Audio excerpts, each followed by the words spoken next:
Amor perfeito. O texto de 1 João, capítulo 4, versículo 18, a primeira parte desse versículo diz assim: no amor não existe medo.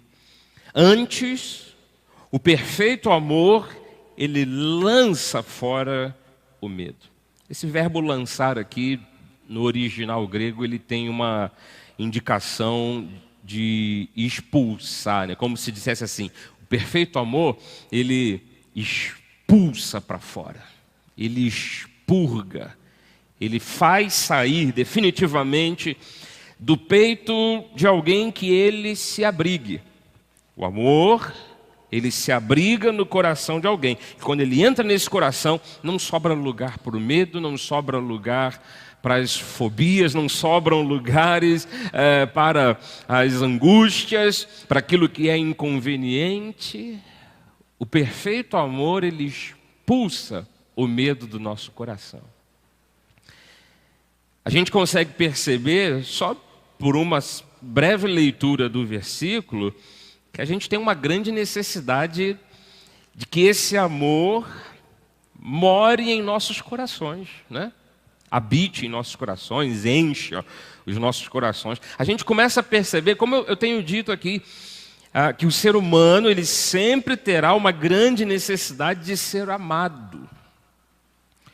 Porque se de fato o amor, ao encontrar guarida, ao encontrar abrigo numa alma, num coração, ele não deixa mais espaço para a amargura, para os rancores, para os ressentimentos, para o medo, seja medo do que quer que seja, seja medo do que for. A gente está percebendo por um simples versículo a grande necessidade de termos o nosso coração cheio, mas eu digo cheio, transbordando desse amor que é perfeito. É claro que quando a gente fala de um amor perfeito, conforme a gente viu aí como matéria dos estudos, dos cultos anteriores, a gente está falando de um amor divino, de um amor que vem da parte de Deus para o ser humano. Porque, comparando aqui as várias formas de amor, principalmente quando a gente pega o texto bíblico do Novo Testamento, que não foi escrito originalmente em português, né? A gente tem uma Bíblia escrita em português porque foi traduzida primeiro do latim, mas esse latim tinha sido traduzido do grego. Quando você pega a palavra amor, por exemplo, tem aí um quadro que eu mostro mais uma vez, a palavra amor, lá no grego, para ela se traduzir por amor, aqui no português, ela pode ser encontrada lá no grego como a expressão, está transliterado aqui, está ocidentalizado, né? A expressão storge, a expressão filia. O amor pode ser encontrado como a expressão eros, ou como a expressão do que tem sido a matéria do nosso estudo, ágape. Um amor é o amor familiar, um outro tipo de amor que a gente poderia traduzir para o português. Amor é um amor de amizade.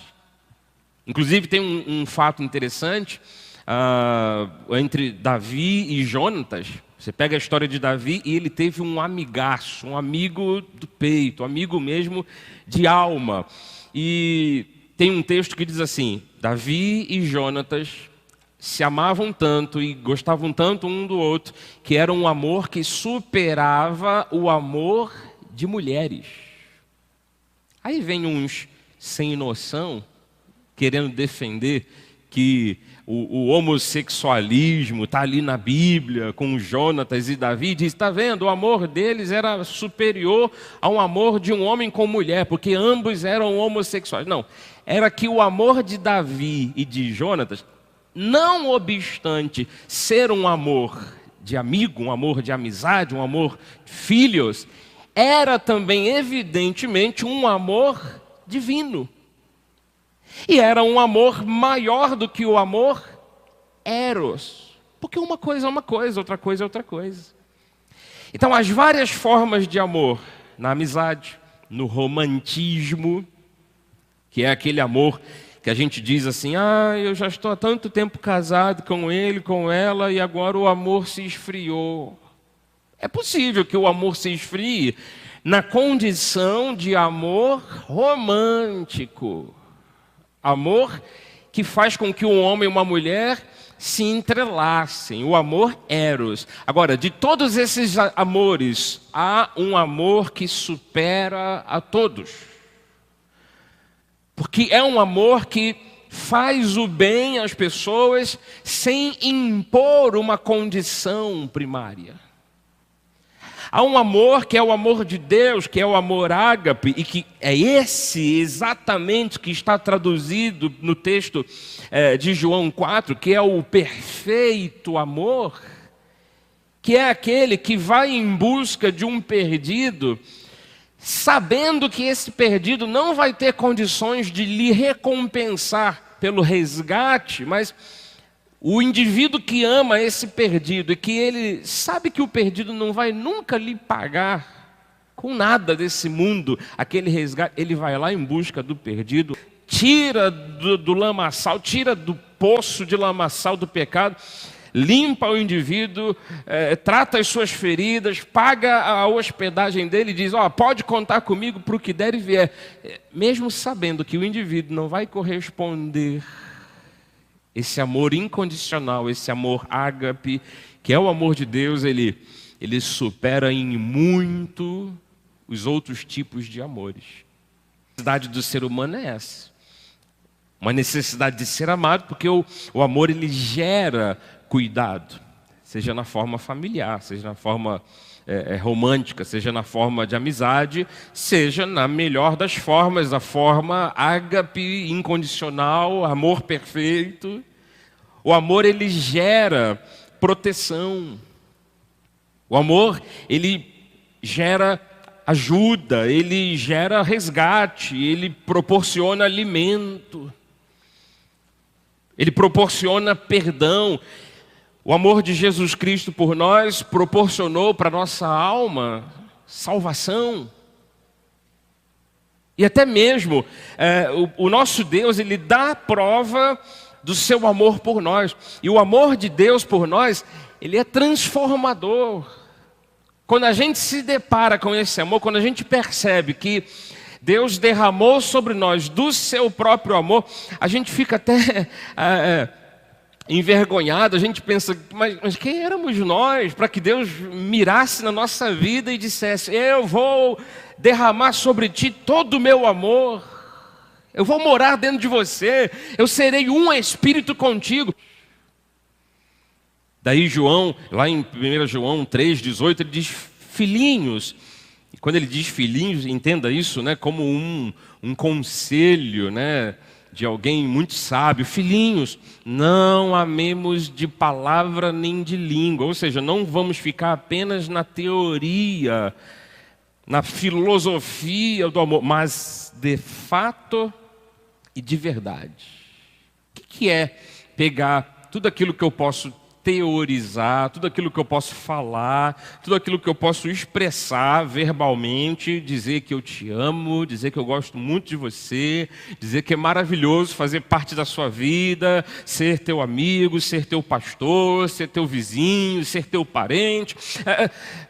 O que é isso? O de fato e de verdade. É pegar tudo isso que eu consigo verbalizar e agir de modo prático em relação a outra pessoa.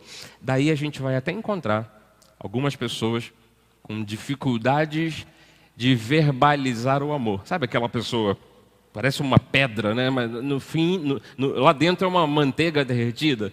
A pessoa não diz que ama, ela não abraça. Aliás, esse tempo agora de pandêmico, né?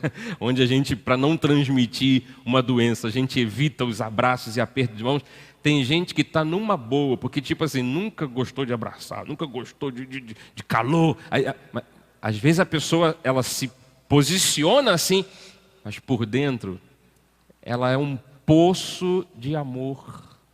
Ela só não consegue expressar, ela só não consegue falar. Daí a gente vai encontrar de vez em quando pessoas assim. A gente não deve julgar ninguém precipitadamente, né? E aí dizer, pessoa sem amor, pessoa fria. Não, às vezes com esse tipo de gente é com quem mais você consegue contar na hora do sufoco.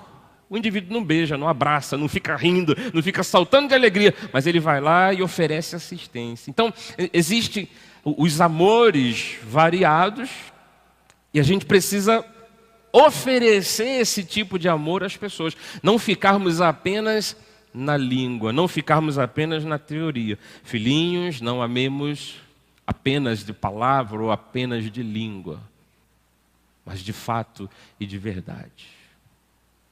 E quando a gente percebe que o amor, esse amor ágape, né?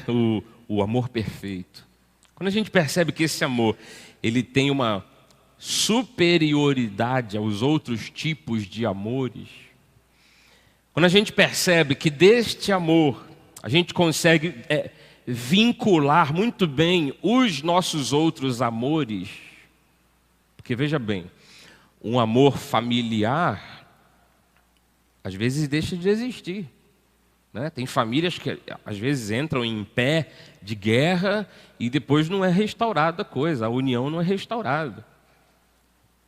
Existe gente que nem tem o mesmo sangue, é o caso contrário, nem tem o mesmo sangue, mas é como diz o texto bíblico, né?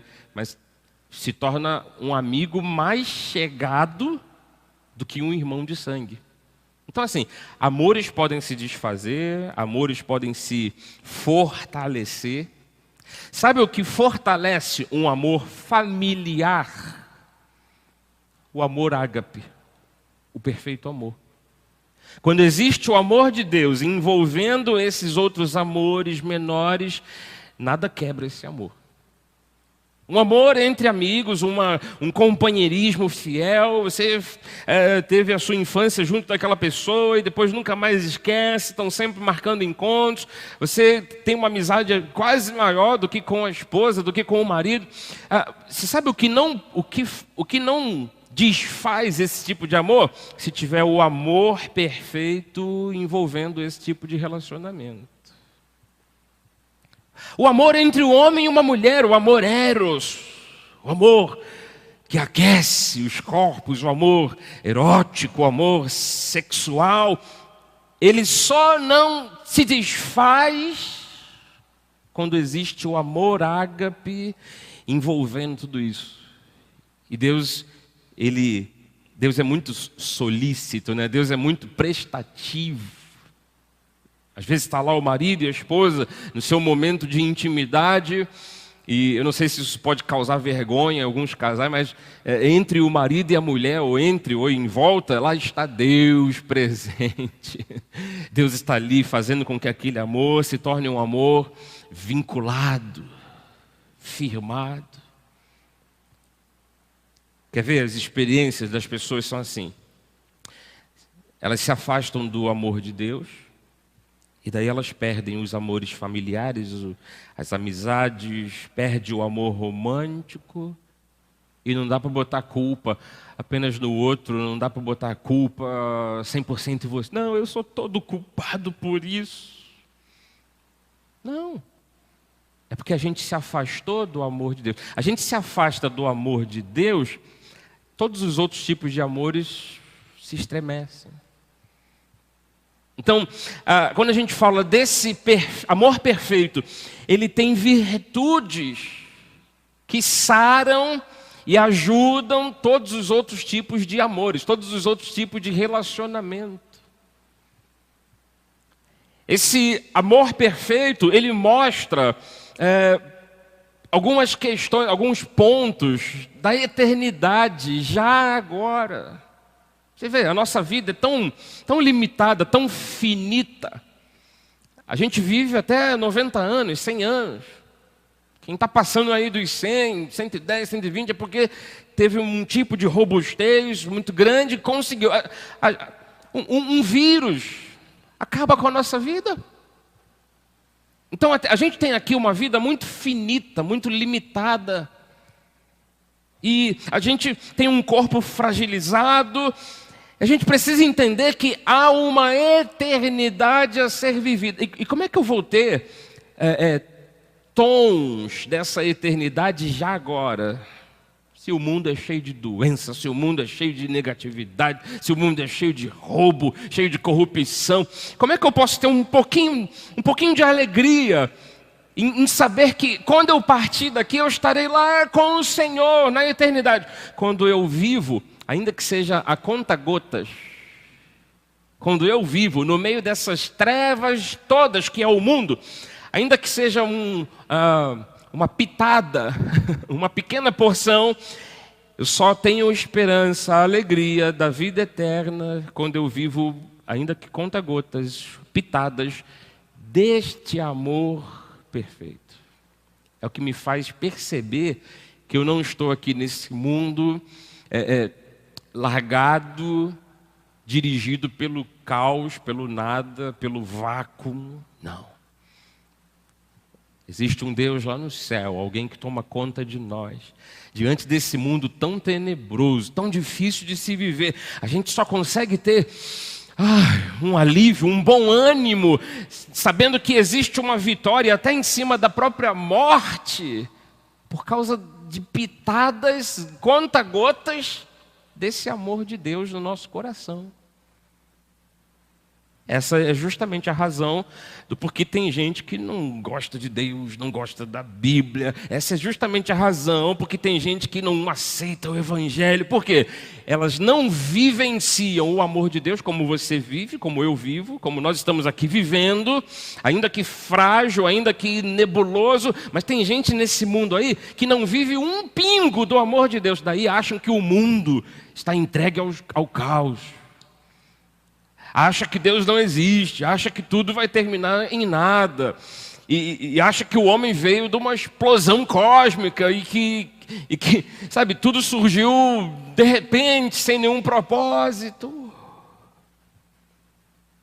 Tem gente nesse mundo que tira a própria vida, tem gente nesse mundo que se entrega às drogas, tem gente nesse mundo que afirma categoricamente, cria suas teorias do seu ateísmo, dizendo, eu não creio em Deus, apesar de que, para mim, particularmente, eu acho que todo ateu é aquele que mais ferozmente tenta negar o que o coração dele está acreditando, né? Porque senão o cara fica, sabe, em vez de ser ateu, ele é mais um à toa do que ateu. É tipo, tá nem aí.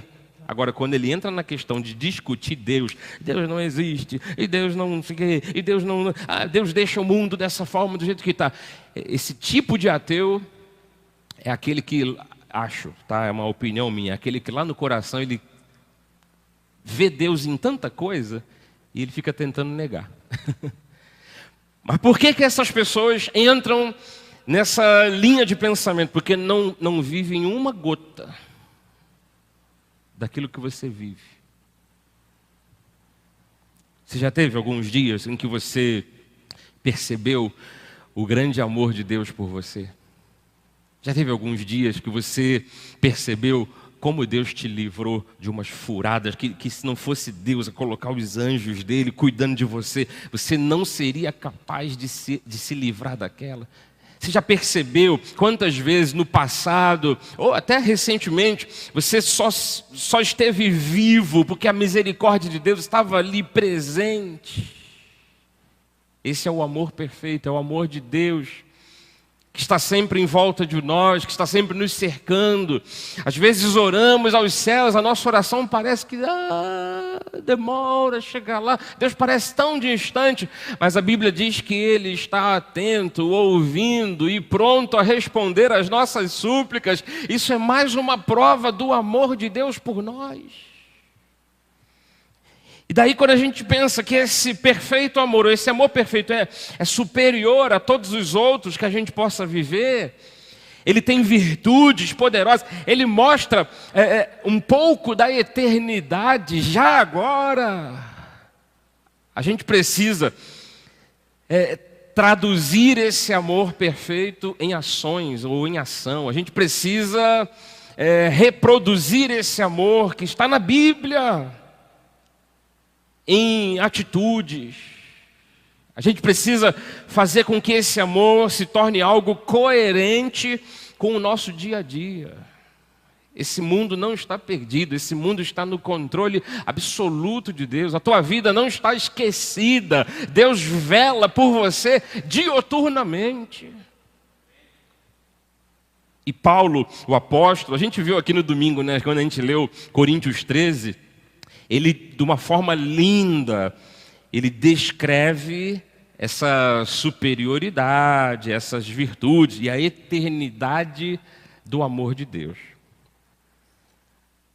Coríntios 13 diz assim: ainda que eu falasse as línguas dos homens e dos anjos, se não tiver amor, serei como o bronze que soa, ou como o símbolo que retine. Eu vou apenas fazer barulho, mas eu não vou tocar o coração das pessoas. Ainda que eu tenha o dom de profetizar e conheça todos os mistérios e toda a ciência, ainda que eu tenha tamanha fé a ponto de transportar montes, se não tiver amor, nada serei. Quantos gostariam de ter, né, essas visões, essa visão de Deus com sonhos, com interpretação, e saber o que vai acontecer amanhã, ter uma vidência do futuro? Ainda que tivéssemos tudo isso, se faltar o amor... Olha, Paulo foi profundo aqui, né? Porque, olha o versículo 3, ainda que eu distribua todos os meus bens entre os pobres. Isso aqui era uma questão cultural dos próprios coríntios, mas assim, vamos pensar bem, alguém que tem o que oferecer a muita gente, abdica de tudo isso, pega todos os seus bens e dá aos pobres. Eu diria de imediato, que atitude linda, que atitude nobre, que atitude de amor. Para Paulo, na consideração de que alguém possa estar distribuindo todos os seus bens entre os pobres e faltando com o amor, Paulo diz que essa atitude toda de generosidade não teria grande proveito. O que diz no 3? Ainda que eu distribua todos os meus bens entre os pobres e ainda que eu entregue o meu próprio corpo para ser queimado, se não tiver amor, nada disso me aproveitará. Aí no versículo 4, ele mostra o que o amor é na prática. Então, quando eu falei assim, que a gente precisa reproduzir esse amor, a gente precisa traduzi-lo em atitudes, em ações, a gente precisa fazer aos outros o que Deus faz por nós, a gente precisa ser com os outros o que Deus é conosco. O que diz o versículo 4? O que o amor é? O amor é paciente. Olha o alerta aí, alerta, paciência. Eu não aguento mais fulano, não tenho paciência com ciclano. Deus foi tão paciente com você. E se você agir baseado nesse amor perfeito, você será paciente. Aliás, a tua paciência com aquela pessoa que, tudo bem, que tira a paciência de todo mundo, mas a tua paciência com esse tipo de pessoa vai fazer com que ela mesma perceba que ela está sendo amada por você. Se eu sou a pessoa inconveniente, que tira a paciência de todo mundo, azucrino a mente de todo mundo, se eu sou a pessoa chata, eu sou o cri-cri, eu sou aquele que arruma confusão com todo mundo, quando eu vejo alguém sendo paciente comigo, eu digo, opa, tem uma coisa estranha aqui. Deve estar querendo alguma coisa em troca. Não é? É porque de alguma forma, mesmo eu sendo a parte negativa, se eu sou tocado pelo perfeito amor, eu percebo isso. Então olha aí, existe um alerta. Paciência, né? Tenham paciência. Mas existe esse outro alerta. Você estará transformando aquela pessoa através do amor. Então o amor, ele pratica isso. No versículo 4 diz que é benigno. Eu estava pesquisando, esse benigno não é o apenas ser bom. É ser bom quando você está sendo confrontado com alguma maldade. É uma resposta de bondade em face à maldade que estão fazendo com você. Não é apenas ser bom. Porque você pode ser bom numa situação neutra. Você pode ser bom numa situação positiva. Você é bom para alguém que é bom. Oh, aleluia, todo mundo fica dançando junto. Eu sou bom, eu faço bem, ele me faz o bem de volta e todo mundo fica feliz. Ser bom com quem é bom é maravilhoso. Ser bom com situações neutras já é algo bem altruísta. Você já tem que dispor de muito amor. Agora, ser bom diante da maldade que estão fazendo, só com o amor de Deus. Mas se o amor de Deus foi assim para comigo, quando eu não queria nada com Deus, Ele veio ao meu encontro. Quando eu fugia de Deus, Ele foi me buscar. Quando eu queria maltratar os que eram de Deus, Deus foi lá e me convenceu de que eu sempre fora dele. Então, se Deus fez isso comigo, eu devo fazer isso com os outros. Então, o amor, ele é assim. É paciente, é benigno. Nesse mesmo versículo 4, Paulo diz o que o amor não é. Isso aqui é para a gente ter ideia clara de como a gente proceder. O amor não arde em ciúmes. O amor não se ufana. O amor não se ensoberbece. Então, o que o amor não é? E que se por acaso eu estiver agindo destas formas, eu não posso agir, porque o amor, ele não faz isso. O amor não arde em ciúmes, o amor não se gaba, se ufanar é se gabar, o amor não se ensoberbece. Versículo 5, o que o amor não faz? E isso eu não devo fazer. O amor não se conduz inconvenientemente. Aqui é aquela resposta com o outro lado da moeda. Lembra, eu falei da paciência. Você ser paciente com quem é inconveniente, você toca aquela pessoa e você tem que ser paciente. Agora, vamos nos colocar no lugar do chato, no lugar do inconveniente. Porque o que tem que ter paciência, ele pode ser um crente, pode ser um evangélico, um cristão. Mas o que é inconveniente também pode ser um crente, um evangélico, um cristão. Estando lá ou estando cá, quando eu percebo que eu sou a parte inconveniente, o que o amor não faz? O amor não se conduz inconvenientemente. Então eu pego e me conserto aqui. Senhor, eu só aflijo as pessoas, eu só irrito as pessoas. Então eu tenho que perceber o que eu estou fazendo que o amor de Deus não faz, não fez comigo, sendo um ou outro, né? O que o amor não faz? Ele não procura os seus próprios interesses. Ele não se exaspera. Se exasperar é ficar muito irritado por coisa mínima. É muito irritado por coisa mínima. O amor não se ressente do mal. Então você não guarda aquela coisa, eu um dia ainda vou me vingar. Não, o amor não faz isso. Versículo 6, ele não se alegra com a injustiça. Porque se por um lado o indivíduo não se ressente do mal, tá? Ou ele diz que não se ressente, ele diz, não vou fazer nada com fulano não, eu nunca vou me vingar, até porque a vingança pertence ao Senhor. Ele não se vinga, ele até cria esse propósito, mas na hora que o cara lá se estrepa, na hora que o cara tropeça e cai de cara no chão, ele diz, bem feito, o destino operou alguma coisa justa. Ele não fez nada, mas ele fica feliz porque o indivíduo tropeçou. Não, o amor, ele não faz isso. Ele não fica feliz com aquilo que é injusto. O que o amor faz? Versículo 6. Ele regozija-se com a verdade. Existe verdade? Ele fica feliz com isso. A verdade às vezes dói, às vezes fere. É verdade, ele fica feliz porque a verdade prevalece. O amor, ele faz isso, ele fica feliz com a verdade. No versículo 7, o que o amor faz? Tudo sofre, tudo crê, ele tudo espera, ele tudo suporta, ele aguarda o tempo certo do outro amadurecer, ele aguarda o tempo certo do outro melhorar. Então ele fica ali, ó, ele sofre, ele crê, ele espera, tudo suporta. E no versículo 8 a gente vê a consistência do amor. Ele é tão superior, ele é tão cheio de virtudes, que ele é eterno. O amor jamais acaba. Esse mesmo versículo 8, na segunda parte, diz assim: havendo profecias, desaparecerão. Havendo o dom de línguas, cessarão. Havendo ciência, ciência nesse sentido aqui é você ser o adivinho, você acertar coisas do futuro.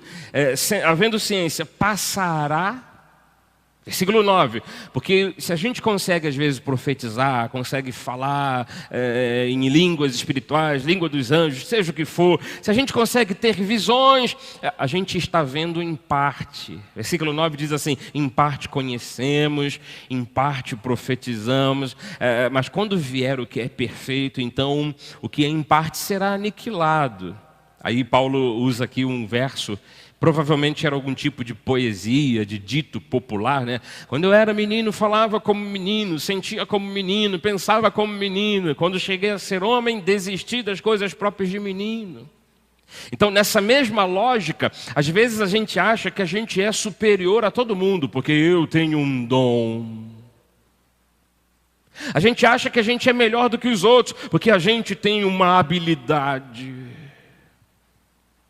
A gente acha que a gente é melhor do que os outros porque a gente conseguiu agir com amor. Só que agir com amor é mandamento, é obrigatoriedade. É a única obrigação que um crente tem, agir com amor. Aliás, ele não deve nem esperar o sentimento bater aqui no coração. Não, eu estou esperando, eu só vou fazer o bem àquela pessoa quando eu estiver sentindo o que eu tenho que fazer. Amor não deve ser movido por sentimento. O amor é mandamento. Faça querendo ou não. Porque se você fizer querendo ou não fazer, mas se você fizer, você estará obedecendo a Deus. E o que mais importa? Fazer querendo fazer não querendo fazer, o que mais importa? Ou obedecer a Deus. O que mais importa é obedecer a Deus. Até porque se existe uma contrariedade, se existe uma animosidade, se existe assim um sentimento de vou fazer isso, mas eu não estou a fim de fazer. Se existe isso, é porque nós é que estamos na contramão. Tudo que Deus ordena, tudo que Deus diz que devemos fazer é o certo a fazer. Então assim, a gente se acha muito melhor porque às vezes amamos. E aí Paulo está dizendo, tudo que a gente faz ainda é pouco. Tudo que a gente tem, tudo que a gente consegue expressar ainda é nada. É como se a gente estivesse tateando no escuro. A gente não chegou à perfeição, não. A gente cresceu um pouquinho, mas não crescemos o suficiente. Versículo 12, ele diz assim, porque agora o que a gente consegue ver, a gente vê como um espelho. O espelho da época eram espelhos bem embaçados, geralmente latão, né, polido, que não dava para você ver o seu rosto como você vê nos espelhos de hoje. Então ele diz assim, porque agora a gente vê em espelho obscuramente, mas um dia a gente vai ver face a face. Esse exemplo aqui não serve para os dias de hoje, né? Que você pega um espelhinho que seja, você vê perfeitamente quem você é ou como você está. Mas o que Paulo quis dizer é o seguinte, a nossa visão ainda é pequena. Se a gente é o mais sábio dos sábios, a gente ainda não viu nada. Se a gente é poderoso, a gente não tem nada. Se a gente faz o que faz, a gente não faz nada. Porque um dia a gente vai romper o limite dessa coisa imperfeita que é esse mundo aqui. E aí ele diz, então eu conheço em parte, mas um dia eu conhecerei como também sou conhecido. E aí ele diz assim no versículo 13, agora neste mundo aqui, permanecem a fé, a esperança e o amor. Estes três, porém o maior destes é o amor. Fé a gente vai precisar até o último momento do encontro com Cristo. Esperança a gente vai precisar até a última hora. Agora, amor a gente vai ter sempre conosco. O amor ele é eterno. O amor ele é perfeito. O amor existirá por toda a eternidade. Por isso que eu disse antes, a gente consegue nesse mundo tão finito, tão limitado, experimentar doses da eternidade, doses do céu, quando a gente experimenta doses deste amor. Por isso que é maravilhoso você ser um canal do amor de Deus para alguém. Você está sendo um bocado do céu para aquela pessoa. Você está sendo um tanto de luz lá da eternidade para aquele indivíduo. Então, jamais haverá algo maior do que o amor. Jamais haverá uma força mais poderosa do que o amor. E o amor é tão poderoso, como a gente viu no início, ele expulsa do nosso coração o próprio medo de se entregar para ele mesmo. Sabe aquela coisa estranha? Eu não me entrego a esse amor de Deus. Não, eu não me entrego. Ou até mesmo relacionamentos, né, humanos. Não, eu não vou me entregar a mais ninguém porque eu já fui muito ferido. Não. A gente perde o medo de amar quando esse amor entra aqui no nosso coração. A gente leu no início, o 1 João, né? Tem aí de novo para a gente fechar o assunto. 1 João 4,18. No amor não existe medo. Antes, esse perfeito amor, ele lança fora o medo. Ele tira do nosso peito até mesmo o medo de se entregar ao amor. O perfeito amor nos faz amar a Deus, o perfeito amor nos permite amar as outras pessoas. Este amor, ele deixa o nosso coração tão feliz que não sobra lugar para ressentimentos. O perfeito amor, ele nos faz amar a própria vida. O perfeito amor, ele abre o nosso coração para a felicidade. Este amor, ele deixa a nossa vida tão completa, tão estruturada em Deus, que não sobra lugar para as amarguras e para as decepções. Eu poderia dizer que quando você está cheio desse amor de Deus, nada te aflige, nada te afeta, nada te atinge. E eu chego à conclusão de que nesse mundo que nós estamos, tão cheio de trevas, olha aí o que o Covid-19 fez. Milhares de vidas que se perderam. O mundo que a gente vive, tão cheio de trevas, eu chego à conclusão de que você pode viver nesse mundo contente com o que possui e alegre em todo o tempo, porque a alegria verdadeira ou eterna só lá na eternidade. Estarmos absolutamente felizes e contentes com o que Deus representa para nós só na eternidade. Mas assim, conseguir nesse mundo tão nebuloso, tão cheio de trevas, cheio de demônios, conseguir nesse mundo viver contente com o que possui e alegre em todo o tempo, tipo, alegrai-vos sempre no Senhor, mostrar um sorriso aí no rosto, isso só pode ser resultado direto do agir de Deus sobre nossas vidas, do amor de Deus sobre nossas vidas. A minha conclusão é essa: para eu viver aqui contente, feliz, alegre, isso só pode ser pela grande influência deste perfeito amor, desse amor que é o amor de Deus, que é o próprio Deus, desse amor perfeito.